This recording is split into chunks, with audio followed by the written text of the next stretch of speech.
Oh, you're one of those. Ah, yeah, that's why we're here. I'm white, and I've got everything I need. No one clutches their purses when they're in a room alone with me. And I can drive for any neighborhood I please at any hour, and the police don't do a thing. So if I see a penny on the ground, I leave it alone and fucking flip it. I'm a straight white male in America. I've got everything I need. I'm a guy getting paid more than a girl with a degree. And I can walk down the streets after dark, no one wants to rape me. And I can get a girl pregnant and just as easily flee. Just like my straight white male dad did to me.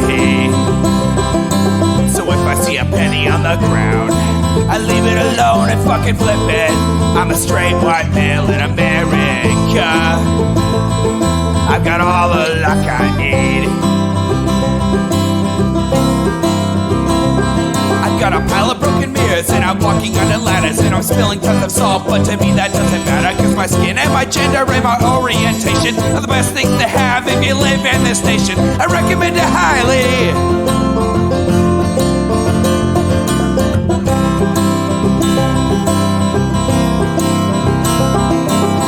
If I see a penny on the ground, I leave it alone and fucking flip it. I'm a straight white male in America. I've got all the luck I need. Shit's gonna work out for me, cause I'm a straight white male in America. I've got all the luck I need. Hey everyone, welcome to the Intellectual Dollar Tree. We do the show live every Wednesday at 7 p.m. Pacific. Right here on Twitch. That's twitch.tv/Echoplex Media. You can support this project at echoplexmedia.com. Click the support tab and pick your favorite way. I am producer Dave, and you can find me on Grindr. And I am HK Perrin. You can find me on Mastodon at hperrin at port87.social. Well, it's been a long time since we've fucking checked in on Satirist, Gad Sad. Does he call himself a satirist? Yes, HK. Yes. Okay.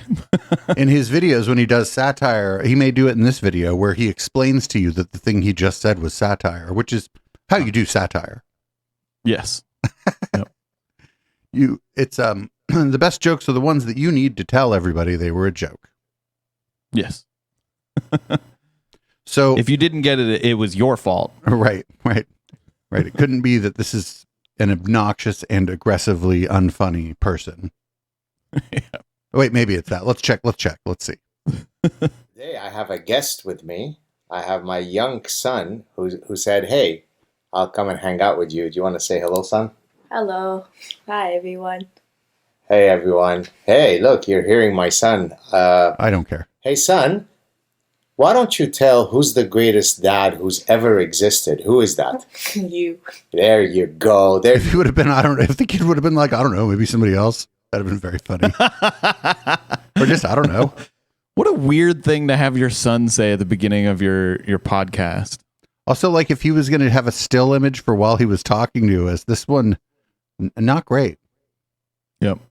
You go. This was not at all planned. He was not answering this under any duress. He's answering. That was the satire. Yes, he was. What? We all were there. Right. I felt like I was. Did. I felt like I was under duress when he was asking his son that question. Right. That was very clearly like, hey, you're on my show. Who's the best dad? Like that could not be any more like, unless I guess maybe beforehand he was like, if you don't say me, I'm going to take away all your toys. He just wants to hang out to see how these things are done. Maybe one day. Well, he should hang out with someone else. Also, what a weird thing to brag professor. about, that your son thinks you're the best dad. Like, if he didn't, that would be weird. I'm telling you, the baller answer would have been, I don't know. And even more famous. Who knows? Maybe. Probably when he's older, his answer Any will good change too. parent I don't know. Only wishes for their children to surpass them. Otherwise, they're malignant narcissists. So there you go.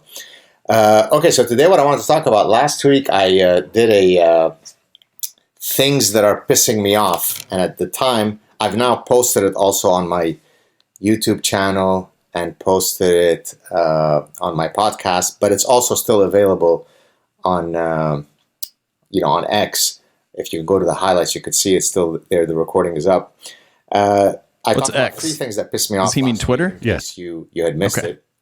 This whole idea of misinformation versus disinformation, and how there should be a czar, a governmental czar that tells us what is right and what is wrong, and what is veridical and what is not, and what I think of such idiocy. Then I talked about the Who's doing that? game 6 Degrees of Jew, whereby the Moscow attack in this case was, really the Mossad and the Jews who did it. And then number 3 that pissed me off is their Ebola, basically. The 3 late night hosts, Jimmy Fallon, Jimmy Kimmel, and Stephen Colbert, and just how painfully unfunny they are. I'll give it to him on Jimmy Kimmel. Their Ebola? Is that what he said? Yeah, but I'll give it to him on Jimmy Kimmel. I don't think Jimmy Kimmel's that funny, but the other 2 are right. I like him, but I could definitely see why that humor is not for everyone. And then number 4, I talked about the upcoming election between Trump and Biden and things that are pissing me off there. And again, I remind you that I'm Canadian, so I don't have a dog in that fight. And so if I weigh in, it's because I'm doing so from 30,000 feet up. I really... You very clearly As I said, I do, have man. no bones to pick with either parties. I just call it as I see it. Today, what I want to talk about, things that are pissing me Like, off. doesn't Well, he obviously, it's doesn't he something that's have been like a pissing me off. political following? Sure, Like all he talks about is politics.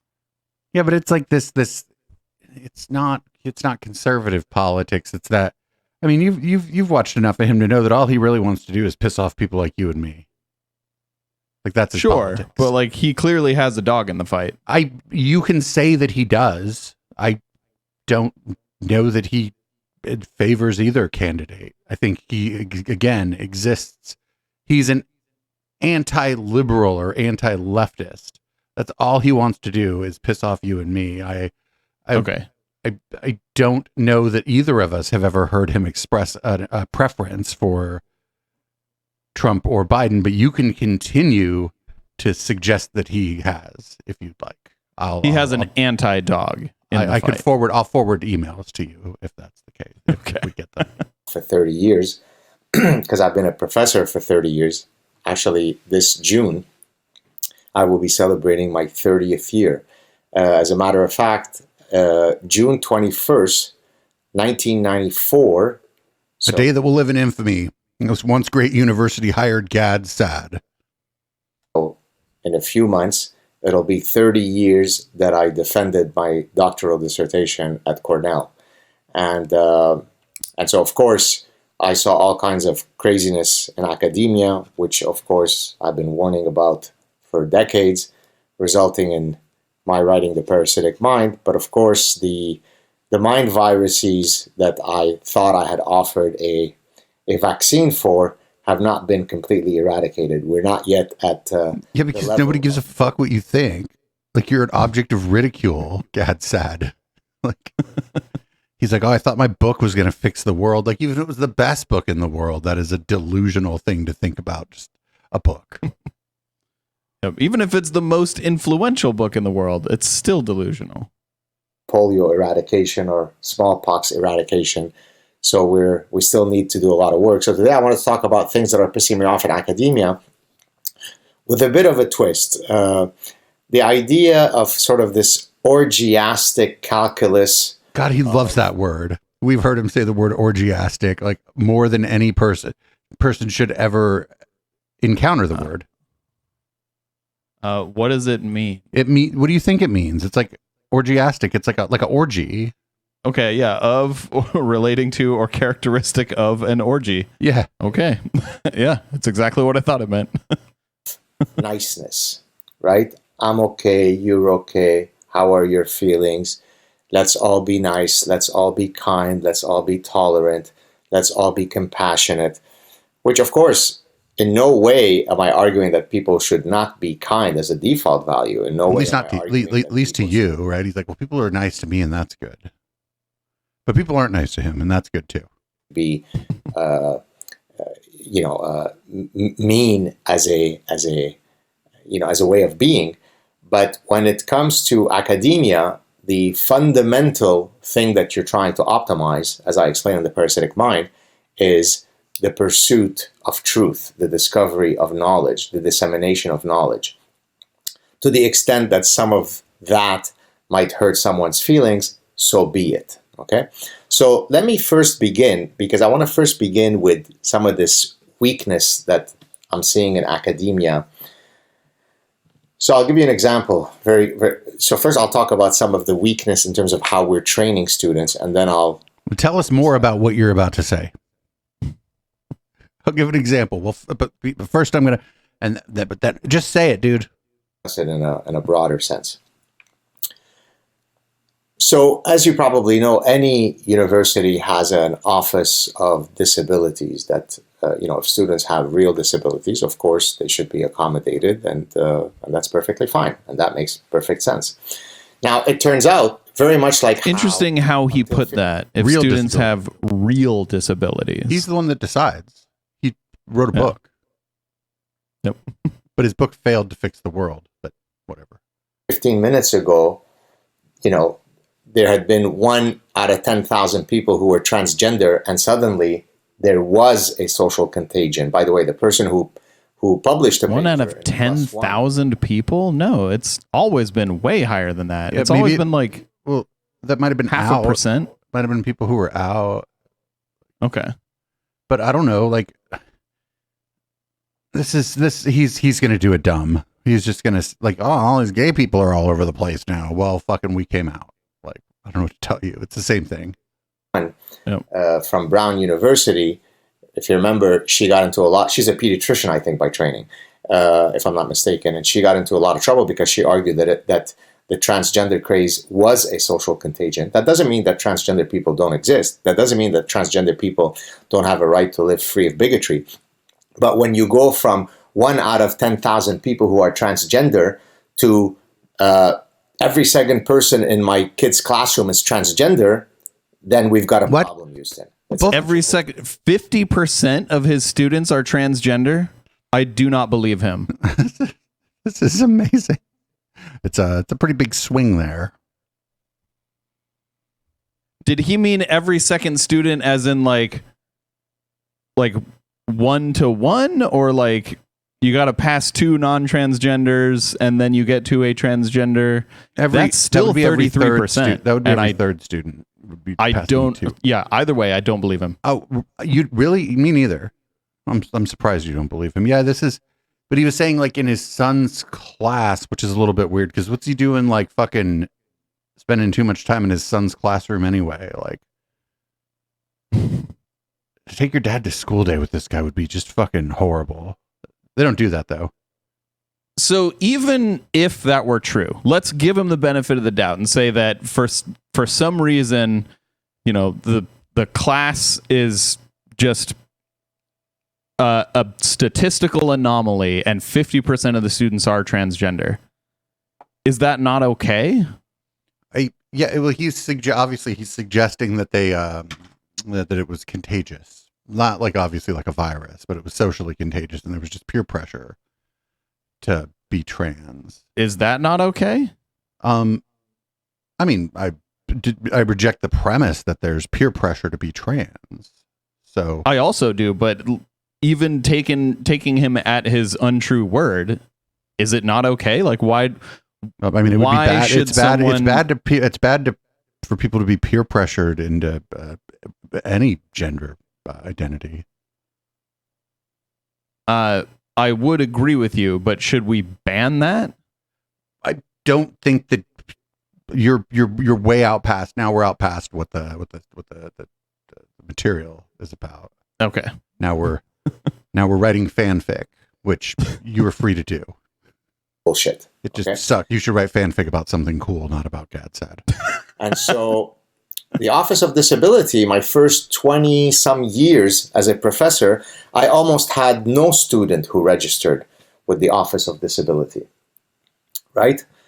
Which made sense because it should be a very small number. And then over the past 4 or 5 years, probably around 10% of my students have special accommodations under the Office of Disabilities. So something happened in the last 5, 6 years whereby Better accommodation everyone is now More students with disabilities being admitted to the school due to destigmatization. I would guess better accommodation at a lower level of academics, meaning that those students can do better and can proceed to higher levels of academics. Well, all kind of things.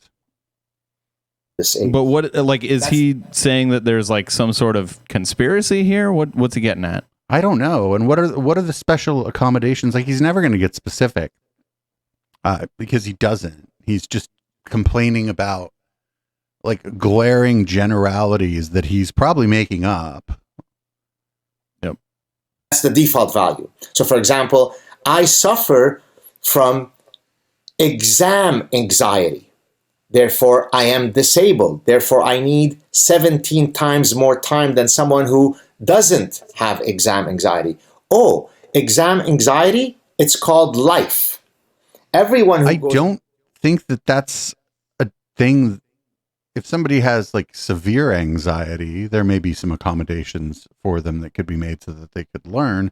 But I'm not sure that the people are being diagnosed with exam anxiety. I also don't believe him, but Dave, how many exams have you taken since you've been out of school? Very few. Would none be an approximate answer? You know, I think I've taken tests of you have too, employment and stuff. I guess you could call. I don't those think exams. I've taken any tests. Okay, well, not any exams. Well, then now we should delve into the difference between a test and an exam. I'm sure that would be a lot of fun. Let's do that. Yes, I've taken, but yeah, very infrequently, approaching zero as I get older. Yeah. So, like, why shouldn't we accommodate someone who's not very good at taking exams? That's not a skill you need in life. Right. It's like supposed to just test to make sure you're picking up what the class is putting down, essentially. Yeah. That's all it's supposed to be there for, is to make sure that you fucking are paying attention or whatever. It's weird. It's weird. And I'm just, again, I don't even like granting him that he's getting like slips of paper from people with exam anxiety. It's probably somebody who has more generalized anxiety and needs a little more time for things like exams or some high pressure situations some of the time, right? That's probably all that's going on here. Yeah. into an exam. I studied in university for 10 years. I knew my stuff. I was a top student. I got butterflies before some exams because you're worried. Am I going to do well? Am I not going to do well?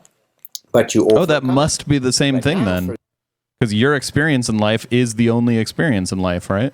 God, I hope that's not true. Because then, like, what if I have to just start being this guy tomorrow? For example, when we went back after COVID finished and we went back to our first departmental meeting and, we were going around the faculty, here are some of the things that professors were saying. Well, the students since COVID are simply too stressed to be able to sit through an entire lecture. You see that? So some of us went through the Lebanese Civil War where we didn't know every second of every day whether this was going to be our last. And other students have an equal difficulty, which is they simply can't sit still because COVID. So he went to university during the Lebanese Civil War? He said he lived through it. He didn't say he went to school during it. Like, oh, so it's not the same thing then. But this is like complaining about there being an intermission during a particularly long film, right? Like, it's like, get up, like, I mean, it's been a long time since I was in university, but when classes were over an hour long, a lot of the teachers, like half an hour, 40 minutes in, they're like, you want to get up, go outside for a couple minutes, everybody? I know some of you smoke. You shouldn't smoke, but I know some of you smoke. And I think that meant the teacher smoked or the professor fucking smoked, right? Yep. But then everybody got up and 5 or 10 minutes later, everybody came back inside and the room did smell like cigarettes. And then the fucking class went on. What's the fucking big deal? Yeah. Take a break every 45 minutes if you have an hour and a half class. What the fuck? Like, who cares? Let's find a way to accommodate them by maybe lecturing less, or maybe we should do jumping jacks while lecturing. That way they can, they could be entertained.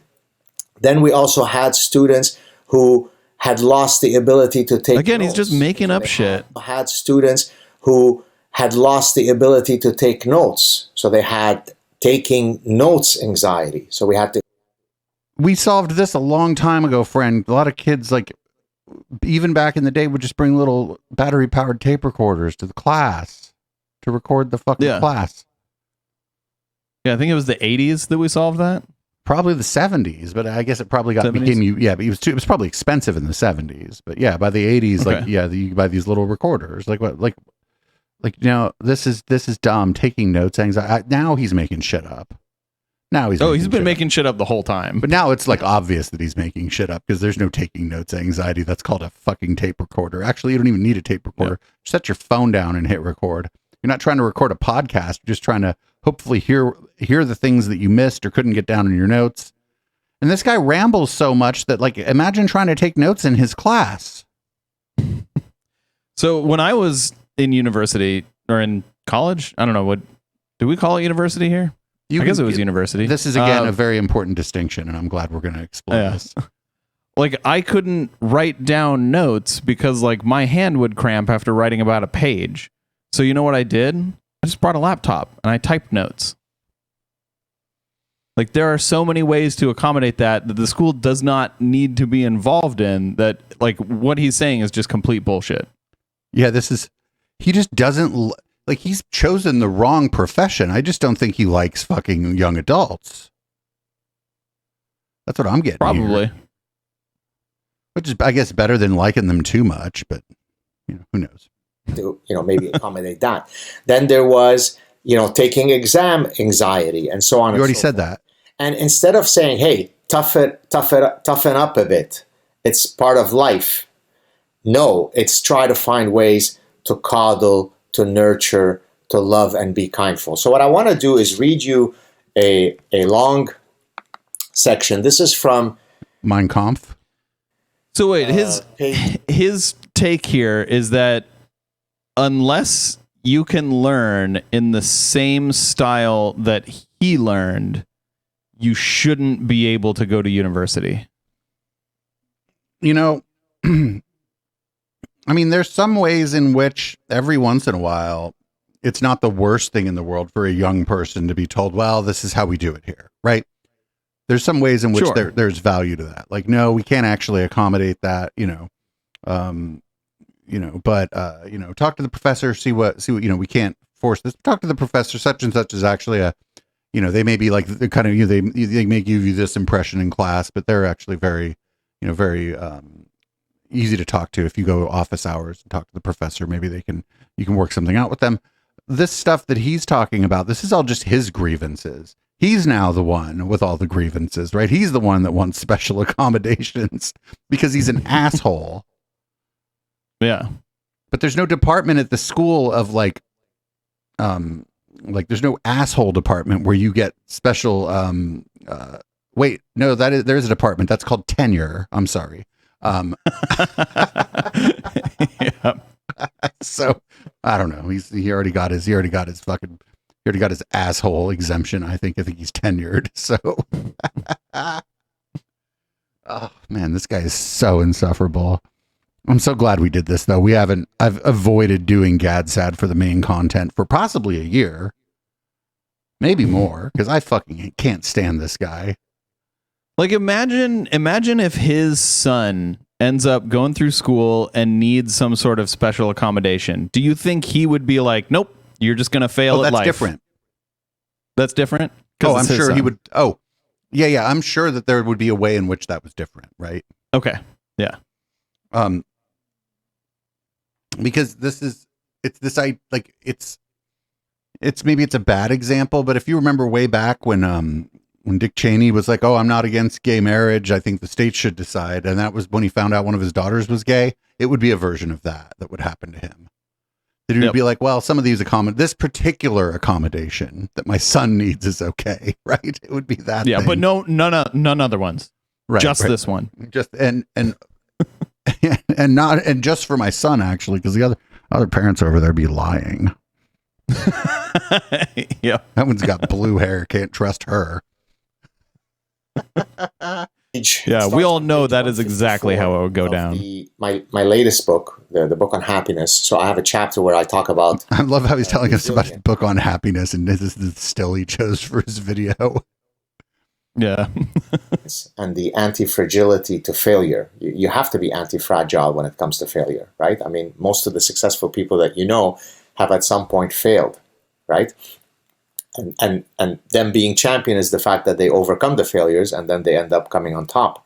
And so I have a section titled Baptism by Fire as a Form of Anti-Fragility. And it's very relevant to our conversation here because I'm going to, bear with me, it's going to be a while. I'm going to read it.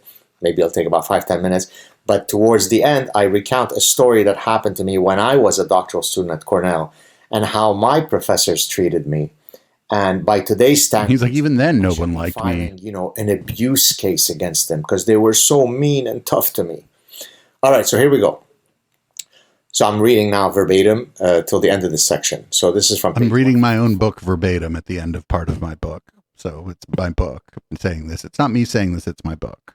Or of The Sad Truth About Happiness, which I truly hope that you'd get it. It really is a very uplifting, positive, fun book.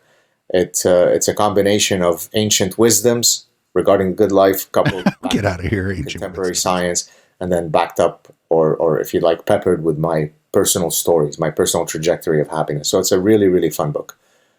Let me ask my son how I'm doing. It really, so far, it does not sound fun. If it's anything like this video, I would I'd rather eat it than read it. I'd rather suffer I'd rather suffer the gastrointestinal consequences of eating it than having my brain leak out my ear from reading it. Are you bored? I'm sure if you bread it and deep fry it, it would probably be pretty good. How am I doing, son? Great. Are you He's got his kid here for this whole thing? I'm having fun. Yeah, he seems he's got that sort of Poor kid. preteen. You're Oh my God! What if that kid does actually What's need happening, some my sort son? of All right. special accommodation, but he listened to his dad say this at his current age, and now he's too afraid to ask for it. Oh my God, his poor kid. Hopefully, mom is screwed together a little more tightly than dad. Hopefully. All right, let's go. Most worthy endeavors in life, be it completing medical school, running a marathon, or starting a new business, require persistence and focus. The late basketball great Kobe Bryant coined the term Mamba mentality, which he explained as follows. Hard work outweighs talent every time. Mamba mentality is about 4 a.m. workouts, doing more than the next guy, and then trusting in the work you've put in when it's time to perform. Without studying, preparation, and practice, you're leaving the outcome to fate. I don't do fate. Close quote. So that's Kobe Bryant with his Mamba mentality. Let's go on. Psychologist Angela Lee Duckworth has pioneered the study of the grit trait, which captures this form of stick-to-itiveness. While grit is correlated with various achievement outcomes, such as academic performance, it has a more general positive effect on happiness and well-being, and this holds true across wildly disparate cultures. Part of possessing grit is the capacity to be resilient in overcoming obstacles as you seek to achieve your goals. While resilience is in part shaped... Oh my God, he's quoting from one of them fucking airport books. I know the book he's talking about. He mentioned the author, but there's this airport book about grit. I fucking hate airport books. About grit? Grit. Okay. Yes. It's an airport book. It's hot garbage. You just buy it because it's sitting next to Dr. Oz's book, and you're like, well, fuck, I guess I'm going to read the book about grit on the airplane. Personality, some forms of childhood adversity foster resilience, which may result in beneficial outcomes. In the same way that one's immune system needs to be challenged during childhood for optimal functioning, overcoming psychological stressors is a key feature of peak functioning. You cannot lead a maximally enriching life if you are never challenged. Developing a proper response. So something that I think he's leaving out here is that just like your immune system shouldn't be over challenged or, you die, you shouldn't be psychologically over challenged or you'll just not succeed, right? Give up on things. Develop a defeatist attitude. Like there is definitely a balance that I think he's missing here. Like you shouldn't dunk your kid in sewage every day. I have experienced some of the worst imaginable childhood adversity growing up during the Lebanese Civil War, but those negative experiences have allowed me to develop great resilience in tackling the more. Although maybe that would give them superpowers. Of my life in Canada and the United States. Let's keep going. Wait, when did he stop reading the other person's book quoted in his book and start just fucking editorializing about the thing he was reading from his book that included a part from somebody? Like, I lost the fucking point. Where did he stop reading his book? That's weird. Rigorous training in specific skills and in how to respond to challenging situations under stress is part of many jobs, especially in the military. Pilots go through demanding flight training. Those who want to be Army Rangers or Navy. Those are young adults, sir. And they want to do that. You sign up, you are told that the physical training is going to be difficult. You were told these things, hopefully, before you join the military. This is very different than I exist as a child, right? I am a young adult who decided to join the military is a different scenario than I just happened to exist because somebody borned me. Like, right? These are not. One of them is opt-in. The other is, oh shit, I guess I've got some conscious. That's crazy. What's going on? Who am I? How did I get here? Huh? Oh, these must be my parents. Whatever that means. It's a fucking slightly different process. SEALs are compelled to push their minds and bodies to the limit. But there are other occupations and professions that metaphorically have grown flabby and weak. That would include, I'm afraid, higher education and my academic colleagues.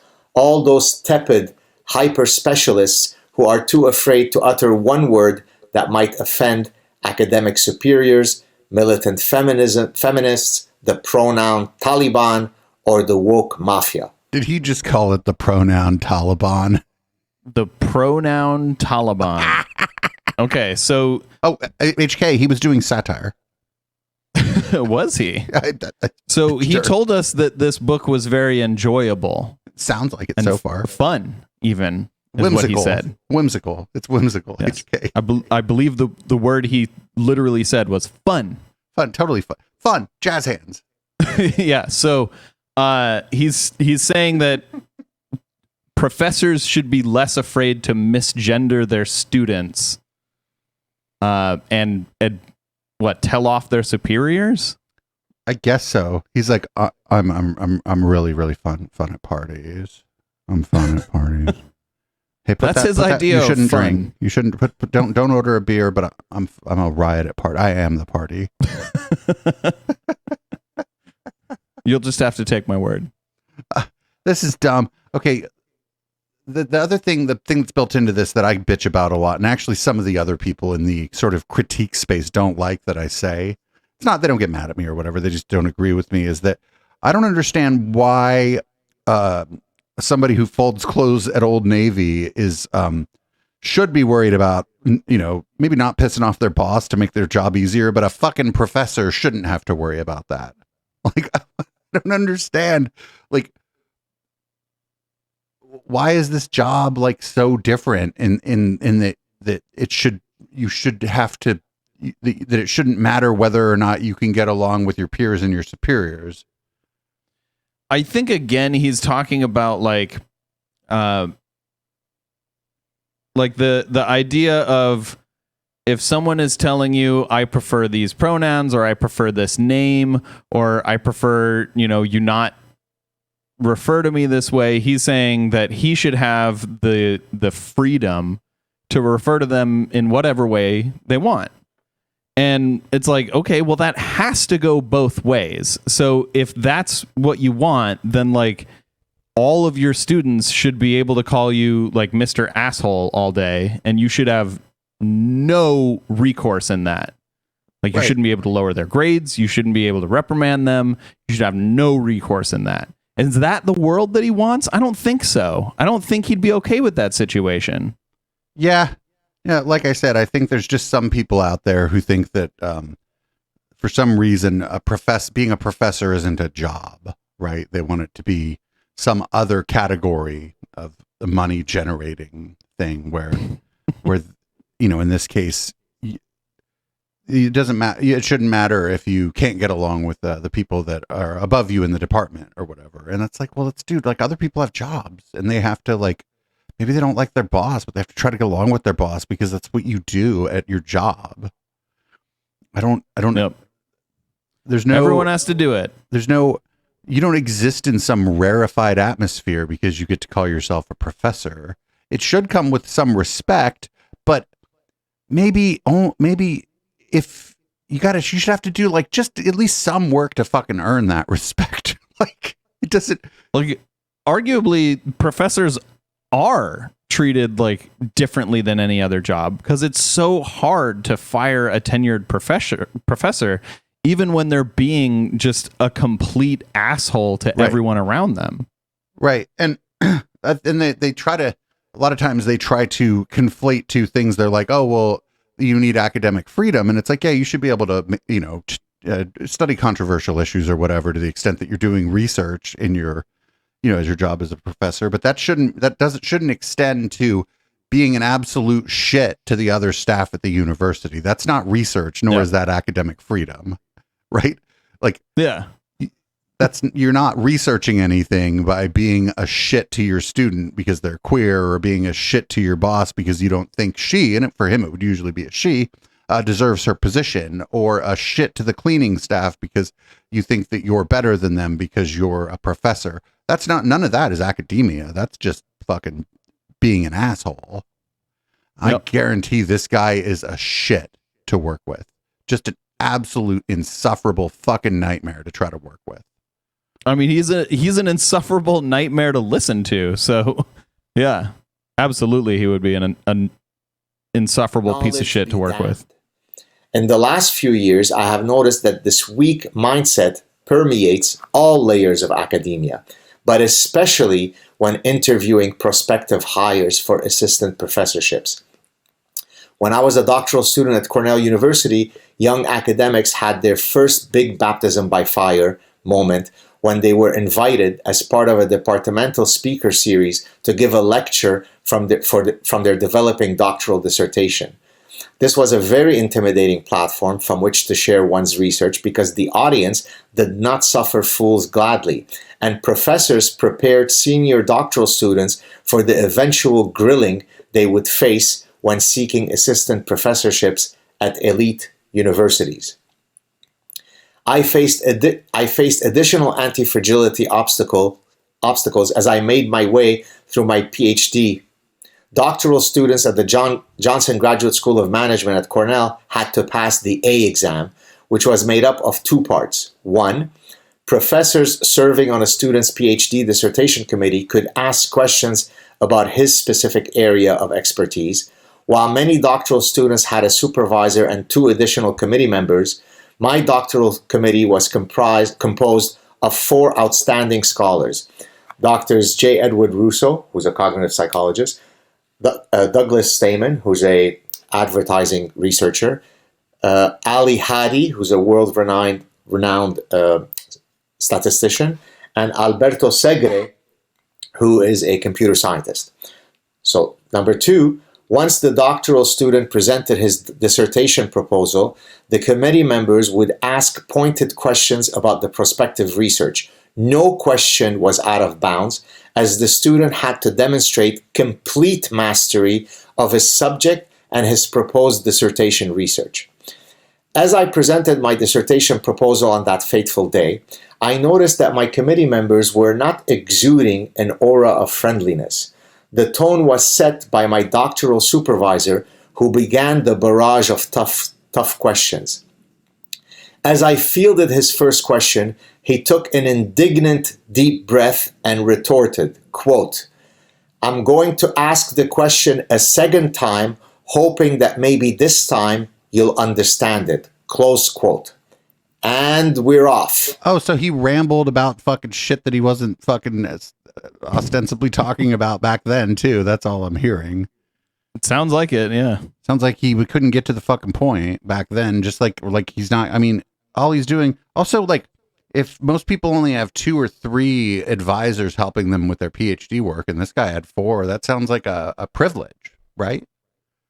You're getting more help, sort of, even if you think the people are maybe meanie pants to me and asking me to answer questions. But those are 4 people instead of other people who he said got 2 or sometimes 3. So he had 4 people, like, you know, ostensibly helping him with his work. I don't understand what the fucking problem is here. And if he didn't answer the question because he just started rambling, then maybe the professor's a dick like he is, and was like, "I'm going to ask again, hoping you'll answer the question." Although that just sounds like me interviewing somebody who won't answer my question. I think maybe the problem is, like, he hasn't experienced anything difficult in like 40 years. So he's looking back on like the difficult things that he did when he was younger.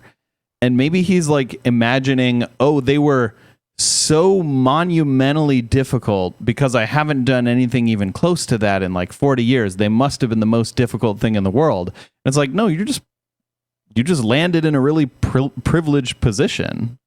Yeah, and he could be like retconning it too to like make it, because maybe he was, you know, very nervous or whatever, and you know our memories aren't perfect, so maybe he's made it more adversarial than it was through through time passing and our memories being imperfect. And he's a psychologist, and I shouldn't be having to explain that actually, which is it's a little weird, When it came time for Professor Hattie, a world-renowned statistician, to ask his questions, he started off by saying, "I know that I told you that I would not ask you detailed technical statistical questions. Well, I lied," close quote. He then proceeded to ask me a very detailed technical question, which, because I was well prepared, I managed to answer. Once the professors had gone through several rounds of very probing and difficult questions, I was asked to step outside the room as they deliberated my fate. I asked my supervisor, "Should I stand by the door outside the room?" He stared at me coldly and responded, "Stand far enough that you cannot hear us." As I stood outside the room, I felt somewhat They're like, "Go get a beer by yourself because no one will sit with you." I thought I had answered all the questions properly, and I certainly knew my material. But based on the harsh tone of some of the questions, I felt quite nervous. After what seemed like an interminable wait, the door swung wide open, and my doctoral supervisor walked toward me with a full smile. I was puzzled and a little unhappy, and asked him what was going on. So he answers, quote, "Oh, this was some good old-fashioned Ivy League butt-kicking," he said. "It will make a man out of you. We are trying to make sure that you can handle this didn't yourself fuck when you. go out on Fuck you. campus Fuck visit." you. I didn't know there was a hipster coffee shop at your university campus. Get the fuck out of here. Get the fuck out of here. He may very well believe this, but again, this happened fucking 40 years ago. So he's not going to have, like, he wrote this book 4 or 5 years. He's not going to have perfect memory of this. Yep. I think he's made this narrative around it that There's is the fucking unrealistic. Cuban Missile Crisis. As I made my way back into the examination room, the other committee members were all smiling and congratulatory. The tense environment had dissipated into the They all usual fucking smoked a joint together and said, "Oh God, we couldn't have listened to a minute more of that motherfucker." Now they're all chilled out. of their supportive mentorship. Let me just go on. I'm almost done. two more So paragraphs. I can't imagine Once that would doctoral be, students other than defend like their the weird way they talked to him, which I don't think is realistic, and I don't think happened. Like, I can't imagine that's an unusual experience for any college student. Like, aren't all college students that have to go through like a presenting their dissertation like that? Isn't that They have to like defend normal? it. Yeah, they're asked questions. Yeah. They're asked questions by people who know about the field. And sometimes, certain people are going to maybe some of the professors maybe like to stick it to you. I bet he's one of them now. But like, they're not there to try to prevent you from getting, like, if you've done the work, they're not there to try to prevent you from getting your degree. They just want to make sure that you've done the work. They're not So, debate broing you. Like, that's unprofessional. They're asking you difficult questions. And I bet if it's like some complicated statistical thing, I bet that you have your dissertation in front of you, so you can be like, hold on, I think that's on page 4. And you go to, if you look on page 4 here, you know what I'm saying? I don't think it's this fucking where you have to have total, like, there's no way. Now they're expecting that you have total recall of everything. Get the fuck out of here. dissertation proposals, they send application packets to universities hoping to land a job.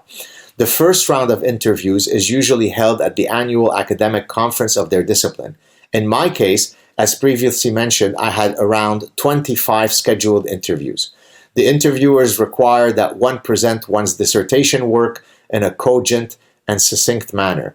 In preparation for that eventuality, my doctoral supervisor had me prepare a one-page summary of my dissertation, which I excitedly agreed to do. He had me rewrite it several times, and in one instance, he feigned falling asleep before telling me, quote, now go back and rewrite this. You know what? I'm starting to like this guy's fucking advisor more and more now. I'm starting to like this guy's advisor. I understand. I'm kindred spirits with this guy's advisor, outside of the fact that because it was a powerful man at a certain time that he probably took some liberties with some people that he shouldn't have. But other than that, kindred spirits. Sticking it to Gad Sad. Fuck yeah. Fall asleep reading the first sentence, close quote. Throughout this process, I became deeply indebted to my great mentors for testing my resilience and mental toughness. They did not coddle me. They were not concerned with sparing my feelings. They did not give me a participation trophy for showing up. They expected great things. Okay, so what I think he's getting at here is because he had to defend his dissertation, no one should get extra time on exams. Well, now he's supposedly talking about the hiring process of junior or adjunct professors. But the problem is if this, here's the thing with that. If they are applying for a professorship and have a PhD, they already did this, Gad. Yep. You just weren't there because it had nothing to do with you, which I know, Gad Sad, it should shock you to know that there are things in academia that happened that don't have anything to do with you. Oh, man, this is so crazy. Also, like, times change. I don't know. Maybe shit changed. Maybe shit's a little bit different. I don't fucking know. Maybe we realized that by like forcing everyone to do exams in a particular amount of time, we're like maybe letting a whole lot of people who would do really great in the university and in the workforce like fall through and become like disheartened. Maybe. And end up not in jobs where they thrive as much as they could have. But again, at this point, he's talking about the hiring process, tangentially talking about the hiring process of like young professors at universities. But like, he had to go to like some fucking conference. I bet the conferences that he was going to or whatever these things were like kind of exclusive and invite only, because this would be a really bad hiring process. First, you have to get invited to the weird professor party. No, that's not actually how you apply for a job, sir. I don't care maybe there's certain circles in which that's very helpful if you're trying to get at a prestigious university. There's a lot of fucking old boys club shit going on. And I don't doubt that, that he somehow got a leg up, but I think what he's talking about is the way in which he got a leg up because he got invited to these fucking conferences or whatever. But I'm guessing. I don't know. But I don't think I don't think everybody that got hired had to do that, because that just sounds like unnecessary. sure to test my anti-fragility. For that, I am eternally grateful to them. Incidentally, I recently found out that my doctoral supervisor is retiring from Cornell. He has since retired. Several of his former doctoral students, including yours truly, joined him for a commemorative get-together. Expressing gratitude is not only polite, but also another component of a good and happy life. And by the way, other ones were like, fuck, Gad Sad is coming. God damn it. Well, I really like this. This guy really helped me out a lot. So I'll go. And Gad started grilling these other people that are just as accomplished or more, you know what I mean? Like this. Yep. He's like, what do you mean I have to sit all the way over here? Like, that's why is my name tag over in the corner? That's the king's throne, Gad. Don't worry about it. It's far away from us so that we can all see you. You get to be special over here, and we're gonna go, be commoners over there together.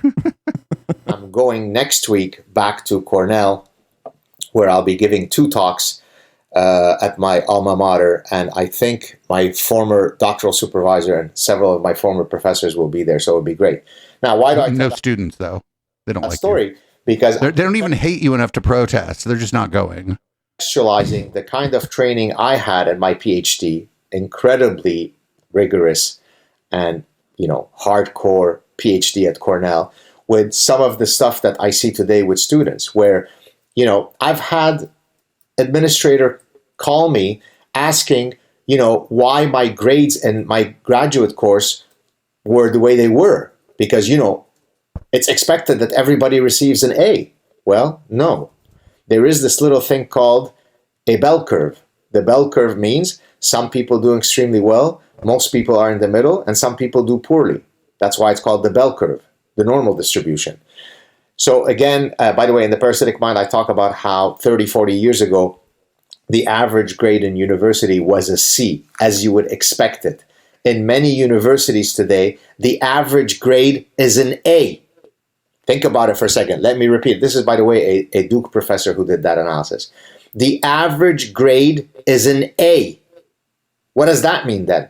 Nothing. No, not really. Incredible scamming of grade inflation. It means that universities haven't let a whole lot more people in, and there are a whole lot more people. So they're where they used to take a lot more of that bell curve, now they're just taking the top. Or he's there. I don't know. Who fucking knows? If your job is as a professor is to teach everyone the material, and then you do a real good job and you have like a real attentive crop of students and everybody just does real well, what are you supposed to do? Just fucking then, you take this part of the bell curve and then try to, the end of it or whatever, and then try to make a new bell curve in it. Like you like grade on a curve sort of, but such that you make that so that somebody who got 92 gets a C. You know what I'm saying? There's ways in which like yep. at in a high level, like some kind of high level like math class or whatever, the people that are still there are probably going to fucking know the material and get the fucking answers right. Like, you know what I'm saying? It's interesting to think about. I don't know. I don't think there's whole ass universities though where the average grade is an A. I mean, come on, dude. Come on. Kind, you're being empathetic, you're being compassionate, you're being sweet, you're being loving. You're not being mean like Professor Saad and his former mentors. All right, so now having said that, I'm done with reading from the Sad Truth About Happiness. Uh-huh. So I wanted to now talk a bit about... That was uplifting. I feel very happy. Would you describe what we just heard as fun? I would go so far. I would say that it was like a disco party, but words. It was like a disco party, but the inverse of it. Right, 1 over disco or disco party to the -1. Where you shine a light at the disco ball, and instead of reflecting the light, the disco ball just sucks all the light up. It sucks all the light you're shining at it, and it also sucks all the life out of whatever party is going on. Right. The music hits it, and then there's no music anymore. You can see the speakers shaking. The DJ seems to be doing something, but there's no music. The bar is serving non-alcoholic Zima, and nobody's flirting with anybody. Yeah, and all the colors are just grayscale now. Right. Oh wait, there are no Some colors of because you the can't see. cowardice, as I mentioned in the alert regarding this X spaces, I said that zoologists have discovered a new species.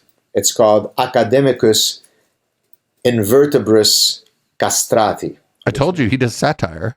Is what? Academics are largely invertebrates and they're castrated, right? Whoa! That was a great joke, Gad. Hilarious. They're pussies with no dick, HK. Yeah. I laughed so hard that I died. I'm dead now. That joke was so funny. Fucking Christ. And he explained the joke. He does this all the time. He He explained the joke. Yeah. That's the key to good satire, is explaining it. Yep. It's funny because, see, it's like, no, dude, your shit didn't land. Just move on. Move on now. Like, as a stand-up, if your shit doesn't land, there's an easy out. You start making fun of the fact that your joke sucked.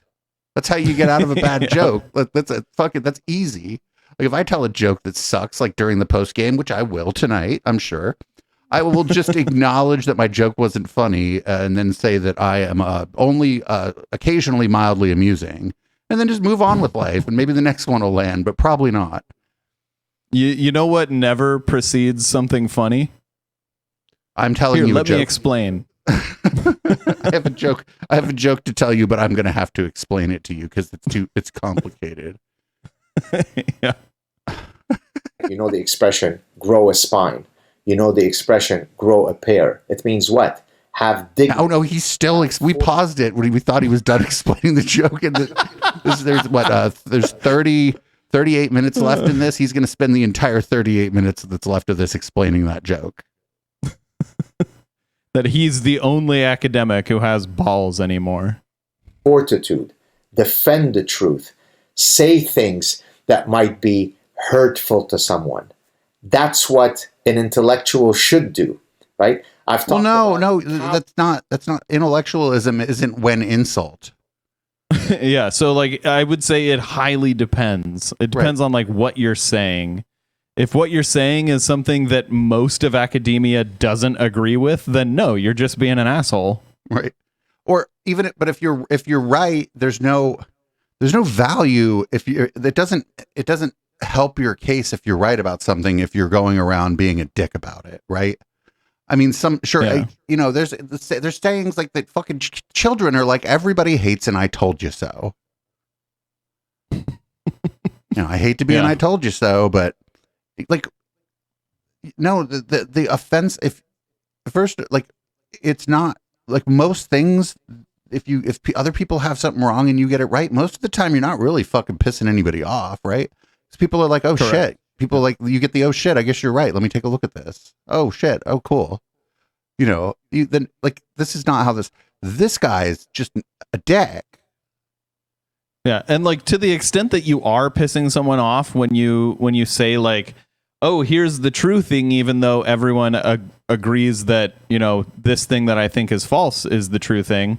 Like, you're only going to be like, the only people who are actually attached to that are the people who are like studying it. Right. So like when Einstein came out with like relativity, it's not like your general physicist was like, oh no, I'm so upset. No, it was like specifically the people who had like published papers in like Newtonian physics that were like, ah, shit. But now I'm upset because like this invalidates my work. But maybe those people were adults and they weren't upset at all, and they just incorporated this new knowledge into their fucking work and fucking kept going because they're like, and they were like, oh, this guy's amazing. This is great work. You know what I'm saying? I think that's like, yeah. But like, if the people you're upsetting when you say something are like, first of all, you're students of a marginalized community, and second of all, like literally everyone in academia who studies this, like everyone, like not only who studies it but who understands it, like everyone in academia understands that like trans people are trans. Like they're not just kidding themselves. They're not just like going through a phase. Like everyone except Gad understands that. Gad's the only one there going that like, oh, but it really matters if you have a penis. If you have a penis, I can't say she because that would somehow make my brain explode. Oh, I would hate to be around if his brain explodes because it probably it would smell worse than the average brain exploding. Cowardice as It'd the be all eighth deadly rotten. sin, right? You all have heard the No, it'd probably just be seven smooth. deadly cowardice as the eighth deadly sin, right? You all have heard the seven deadly sin, the cardinal sins, of which, by the way, pride is the supra sin, because pride, in this sense, meaning self-love, is the sin from which all other sins flow out of. But the pride in this case isn't self-love. They mean like what we would now call like foolish pride. Like it would be like pigheadedness, right? The way that that it reads in these so-called seven deadly sins. It's not like, oh shit, I did a really good job on dinner, I'm proud of myself. That's not what they're talking about, right? They're talking about like kind of pig-headed pride. Yeah, is he alluding to the LGBT community? Is that what he's? I mean, that's Talking about? that's not what he said, but yeah, I presume that like that even if he's not putting that down, that's certainly what a non-significant amount of his ever shrinking audience is picking up. Okay. Yeah, and again, that kind of pride is not the kind of pride that is like the sinful pride. Right. And the very people that were writing that were probably like proud of their faith or whatever. You know what I'm saying? Like, and it's fine if you want to be proud of your faith, you go ahead. It is no longer 2008. Everything's fine. And yeah, this is dumb because like, it doesn't mean just being proud of something you've done. That's not like that. That's like a situational pride or whatever. Proud of an accomplishment is different than being, I guess, like a prideful person, which tends to have like a more negative connotation. Yeah, like thinking that you're better than everyone else. Thinking that maybe, for example, you know the truth and everyone else doesn't. That's the kind of pride that would be sinful. Right, almost like a delusions of grandeur pride. Yeah, in like the biblical sense of sin. I'm not even sure. Wait, the seven deadly sins aren't even in the Bible, are they? I don't think so. Yeah, I don't know if he's an atheist. Okay, so why the fuck does he care about the seven deadly sins? He wants to tell you about the eighth deadly sin, but he'll probably I don't know, end up talking about fucking some shit that happened in like 1985 instead. Well, I have always argued that there should be an eighth sin called cowardice. Now, some people might argue that cowardice can fit within sloth, being a sloth, or in the old term was avarice. But in any case, cowardice is why we are where we are in the West, right? Until 15 minutes ago, history was defined as follows. There is one tribe called A. There is a river separating that tribe from tribe B. Tribe B has its sight on some resources that tribe A has, and vice versa. They either peacefully coexist, not infringing on each other, or at some point, one of the two tribes says, hey, I think I'd like to have access to your water, to your animal protein, to your beautiful women. Let's go to war. And then we fight. But the understanding is that the members of both tribes are willing to fight to protect what's theirs. Yes? That's called history. Oh shit, I had a whole other So even in this he's wrong because like when we were tribal, most tribes worked together. Or at best like didn't involve themselves with other tribes. Like warring tribes were like fairly rare. Right. And I mean, now with the nation state, war is probably more rare, but also the nation states are bigger and the wars have more dire consequences and much higher body counts. Yep. But if you think about like how many, because also when he's talking about tribes, there's also I just don't like the language around tribes, particularly because it's when especially his audience, when they think about it, they don't really think about like the Germanic people, right, as those as being tribes. The tribes are the southern hemisphere phenomena. Do you know what I'm saying? Like, Yep. like Africa, the continent of Africa, particularly. It's very like the idea of like tribes. The way he's talking about is fairly racialized. It's viewed through like a colonialist lens, sort of. Well, we saved these people. The colonialists would always say, "Well, we saved these people from all their tribal conflicts." So there's some problems there too. Single thing in history is defined by that universal law. The West has decided that it no longer abides by that historical and evolutionary imperative. It's basically said, no, we open the door to you, you do what you want to us, you destroy our society, you... Oh, this is the Great Replacement. Uh-oh.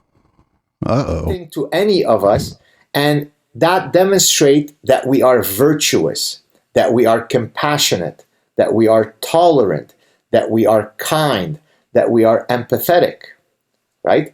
And that orgiastic faux empathy... He said it again! I bet he says orgiastic all the time, but I bet he ain't never had no hot group sex. Trickles down to academia, where the key way to act as a academic, by the way, it's not as though I go to academic settings and I start swearing and getting drunk and throwing up all over the place. You'd be way cooler if you did that, Gad.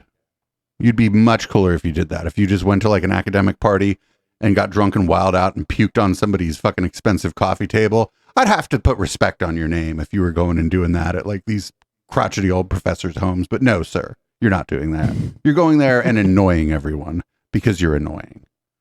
Place. I'm very professorial. I speak with probably a lexicon that is more than 10 professors combined. So it's not as though I can't be professorial, but that also doesn't mean that I... What was he just saying about the sin of pride? Yeah, well, that's different when he's like, I am the professorial one. I am fucking blah, blah, blah. I'm the most professor of all the professors. The humblest as well. I'm the most humble. I win the humility contest. But pride is a sin. Now listen to me tell you how great I am and that I don't puke on anybody's coffee table. Speaking the truth. But it turns out, for example, that at my university, that's very frowned upon. Because there are complaints that are consistently lodged against me because, you know, I say very dangerous and mean things like men can't menstruate. That makes me transphobic. I might say things like, well, maybe Islam might be more prone to violence than, say, Jainism. The Jains, when they're walking, they're such pacifists that they walk with a broom sweeping the floor because lest they might step on an ant inadvertently. So the tenets... But you could kill the ant that way. ...of their religion, the Jains, is such that you can genuinely say that the canonical content of their religion... But the students are like, I thought this was a marketing class. What are you talking about? This is like the complaints are like, one, this isn't, I'm supposed to be here. Like I think he's a professor of like psychology of marketing, something similar to that. So this is like off topic, like in the classroom. So if I was a student, even if I like agreed with these things, I'd be like, I'm not really here to listen to this guy's fucking political rants. I thought I was going to learn how to like trick people into buying shit they don't want so that I could get paid. Yeah. So he's essentially like pushing his beliefs onto his students. And he's wondering why he's getting complaints. Like, it's because you're pushing your beliefs onto your students. Right. I mean, I went to Berkeley for political science, and there were professors I had that I had no idea what their politics were. Can you believe that, HK? I can. Most of my professors, I had no idea what their politics were. You can make some assumptions, basically, like if they live within the city limits of Berkeley and ride their fucking bike to school and have a ponytail. All right, this is a lib. This is a lib, right? But you never know. It could be a libertarian. It could be a libertarian, maybe. But like I did, like this is unprofessional. Yes, just unprofessional. Yeah, it's unprofessional. It's being a bad professor. And you know, He was literally just saying, I talk gooder than all the other professors. I talk more gooder than 10 professors combined. I am the Voltron of professors. Except they forgot to form the fucking head. And then now he's saying, like, you know, I do these things that are grossly unprofessional in my professional life. It's like, okay, well, doesn't sound like you're a good professor then, even if you do talk good. You should revisit what you said about pride. Yeah.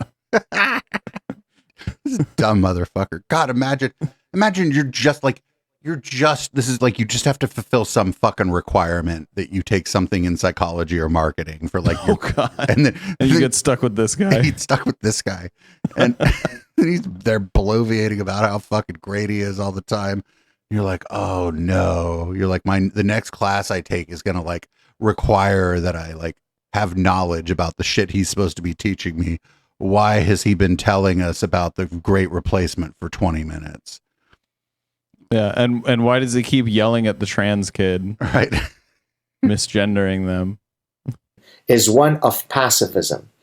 Now, if I say, well, Islam is not quite so, and here is 1400 years of data that supports that, as I explain in chapter 7 of the Parasitic Mind, well, then there are complaints filed against me at my university. And you're being a bigot. Are you like a cultural anthropologist, a historian, a religious studies teacher? Like these would all be sort of within the purview, but yet again, not the job of a professor. Yeah, like basically saying these people are bad because their religion is wrong. Like, yeah, of course you're going to get complaints because you're being a bigot. Right. Whereas in like a religious studies class, they might talk about the history of Islam and the history of other religions and the subjugation of people and how it pertains to like human history. But they would do it in an informed and academic way because they're a university professor that does their job, Gad. Yeah. Get the fuck out of here. Like nobody cares. You don't go to a marketing class to hear the marketing fucking professor's political views about a religion. It's like it's like you go to In-N-Out and they try to make a taco with the ingredients they have. It's not going to be a good taco. It's not what you want. It's not why you went to In-N-Out. And I feel like whoever's running that place should probably go work at Taco Bell. Like, or maybe not. Yep. Maybe not because they can't follow fucking instructions, so they'd go there and try to make a double. Like, Gad Sad is the In-N-Out taco of professors. Right? Get the fuck, man. I am so mean and bigoted. If I say that when it comes to human beings, Charles Darwin was right in saying that sexual selection presumes that there are two phenotypes called male and female, well, that's very mean. That's very anti-scientific of me because we now know that there are 873 genders and maybe 300. Here comes that satire again. 76. So he's conflating sex and gender. Also, it's really weird to like go back to Darwin because in some ways Darwin was actually panned by the establishment essentially as being like a social justice warrior in a sense because he was suggesting that actually we're all just the results of evolution and he broke with the more conservative notions of how the species evolved at the time. Like, so this is like just a bad analogy overall. Yep. Like it doesn't, and who knows, maybe if Charles Darwin was alive today, he'd have like blue hair and a fucking nose ring and be like screaming at a professor. Who fucking knows? Yeah. And also in the time of Charles Darwin, we did know that there were other things besides male and female. We knew about intersexuality, like being an intersex person at that time. So what the way we dealt with that was eugenics adjacent. Yes, like we were fucking horrible to those people. But that wasn't the state of the science. That was the state of society. Yeah, like we did know about it. So like Gad is just wrong on all counts here. Right? So therefore, why don't you shut your mouth, Gadsad, and just play nice? And I explained to people at my university that I don't go out of my way to be mean to anybody. I'm actually... It sounds like He you literally do. does. Yeah, it sounds like you do. I mean, I do go out of my way to be mean to these particular people, but I'm not playing hide the fucking ball here. Like he literally goes out of his way to be mean to people because like he's not a human sexuality teacher. He's not a biology teacher. Like he doesn't study this stuff. He clearly doesn't understand it. And he's like purposefully harming his students by like, I'm assuming he misgenders them. I don't know that for certain, but it certainly sounds like he does. Maybe he does it behind their back. He probably does it to their face too. I also don't know how much this guy even teaches classes. So once I you're really hope he doesn't teach any classes. once you're tenured, you can just do research or whatever in some places. I don't know. Like I said, you just had some fucking requirement to fill, and then you had to go listen to fucking this asshole. You're like, but I'm supposed to learn about this marketing thing. I don't really want to rock the boat, but I guess I got to talk to somebody because today this guy told us about how the locomotive isn't woke, but the electric train is, and I just feel like that's like not really what I'm here for, and I'm actually paying tuition to go here, and I feel like I feel like I'm not getting what I paid for. I'm on a scholarship, and I feel like the people who paid for who donated money to the organization that provided my scholarship would be very disappointed with how their money is being spent right now. Yeah, sir, you're not only wasting my time, you're wasting someone else's money. Right. Very measured in my tone. What I do is never modulate the positions I take in the pursuit of sparing someone's feelings. My main job as an intellectual, as a professor, is to create that is knowledge. going out of your way to be mean to someone. So he's conflating, if you listen here, check this out. Main job as an intellectual, as a professor. So he's conflating his self-appointed status as public intellectual with his job as some kind of professor of the psychology of marketing. I don't know exactly, but it's like, you know what I'm saying? Those are actually not the same thing. Yeah. Your main job is not to misgender your students, dude. Right. This is not, you could be both. You could be a public intellectual who has takes on things outside of your area of expertise, but then when you go to work, I don't know, do your job. Yep. Yeah, like maybe read your job description. Right. Like, I'm sorry, dude. Like, is to create knowledge, disseminate knowledge, and defend the truth. That's why my message has resonated with millions of people. So it pisses me off. Millions of people. That I can barely 300,000 getting subs. chastised by people, by academics. I would guess, because, his message resonates with those 300,000 subs because they are probably either people like us who follow him to cover him as a like story, or they are also bigots and they want to hear bigoted viewpoints, and he is a source of bigoted viewpoints that they can agree with.